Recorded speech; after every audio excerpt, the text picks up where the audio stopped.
The Importance of Being Earnest is probably one of my favorite plays. I think it's between The Importance of Being Earnest and A Midsummer Night's Dream. If you get a chance to see either of those two plays live, I would absolutely recommend it. This play really feels so much like an episode of Three's Company. And I say that knowing that most of the people watching this video have no idea what that is or what that even means. Where to even begin with this? I guess right here with the names, right?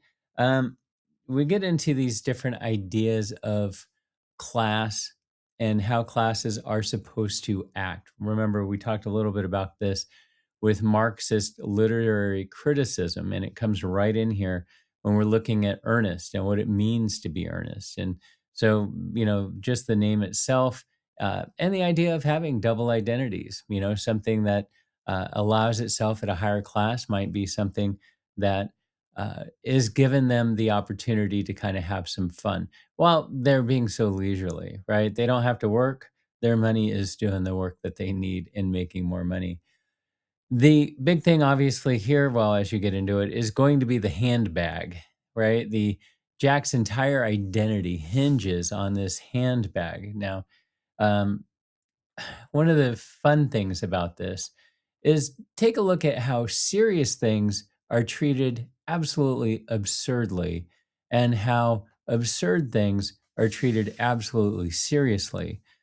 I think you'll see kind of the running joke that Oscar Wilde is making with that as he's kind of lampooning the upper class.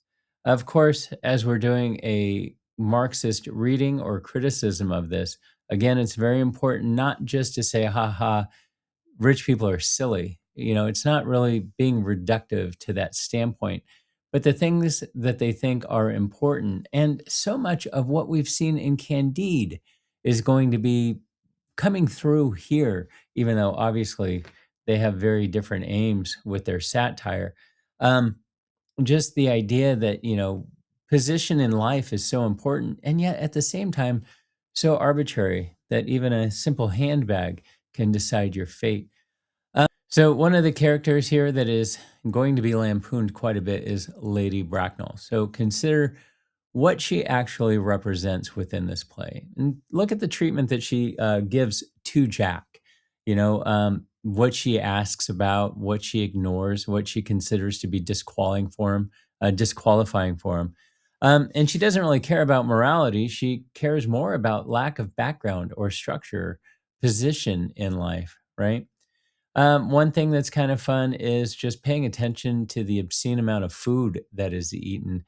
Jack is eating, or Algernon is eating constantly, and it's just overindulgence. It's to excess, and is there something even working within that?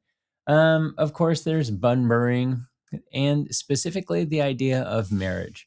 And again, I think I talked a little bit about it with the Marxist criticism that marriage isn't always something that so overly concerns people in regards to love, but more about status. So, anyway, a lot of dialogue in here that's a lot of fun. I think that this is a delicious cucumber sandwich.